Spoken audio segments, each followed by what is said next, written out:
In this video, I just wanted to give you an idea how to put a faucet in a wood sink.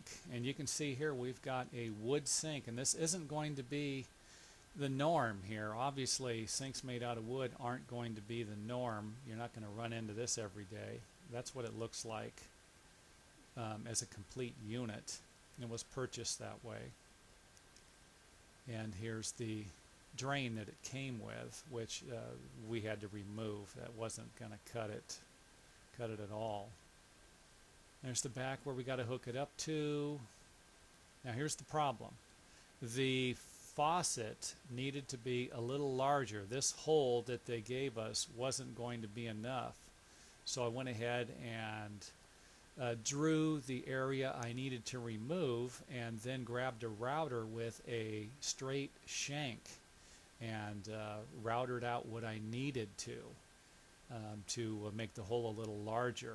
Now here's the problem. You can see the hole right here for the faucet, where the faucet's going to slide into, and it looks like the person who made the sink actually carved out an area here for the little faucet that was in there, and it was a small faucet that came with the sink, but it wasn't going to cut it. It would look like a miniature bar, what you'd find in a bar sink, in like a single tub, single sink.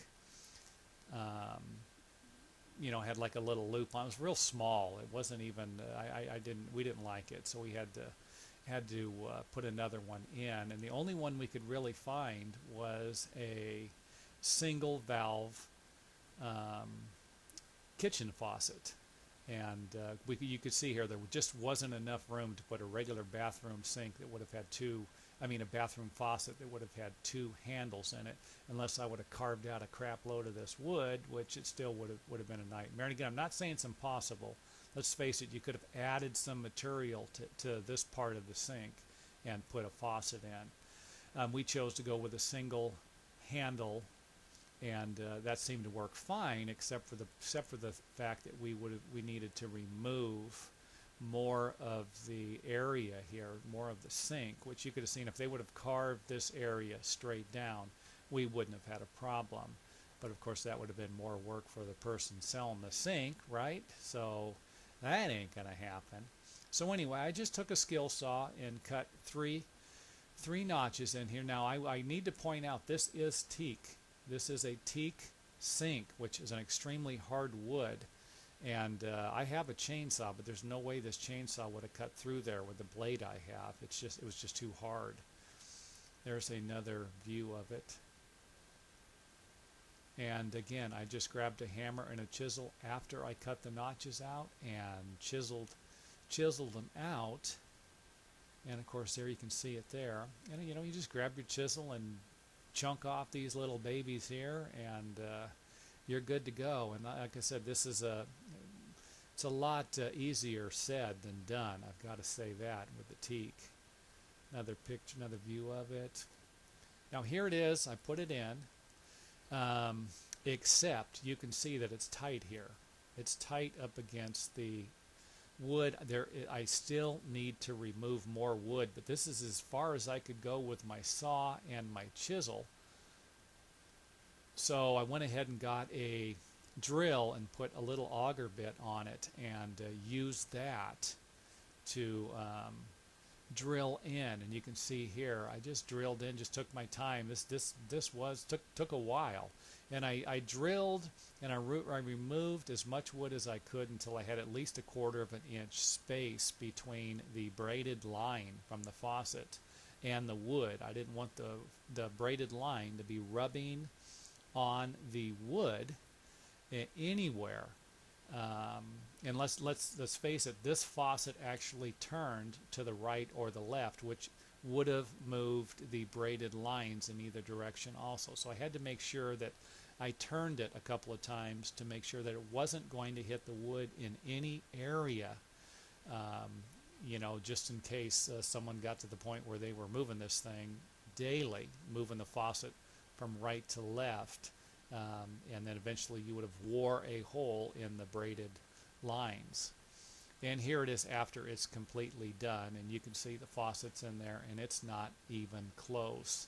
You know, we've got plenty of room, which is a good thing. There it is from another angle. There's the valves we had to hook it up to. Here's the waste, and here's the hot and cold water. And there it is after it is done. Now that is the faucet part. This was the easy part. The drain part on the wooden sink was a whole nother story, and it's actually leaked before. This sink, I believe, is about 2 or 3 years old, and I don't know if it's from the cracks, because these cracks have gotten larger, or if it was the fact that there was really no way to install this sink drain line here with to where it wasn't going to ever leak. So if you can figure out a way, great. I used caulking and stuff like that to seal it up as much as I could, and it worked great for about 2 years. And like I said, I've got a feeling that part of the problem was the cracks in the sink. They got a little bit larger. This isn't something I recommend. If it's something you need to have as a wood sink, go for it, you know. Just don't think that you're not going to need to maintain these, because you will. Wood will, this teak actually looks good now, but after it's wet for a while, it will start to gray in certain areas, and especially the areas around here where there is a lot of moisture. So anyway, that's it for that.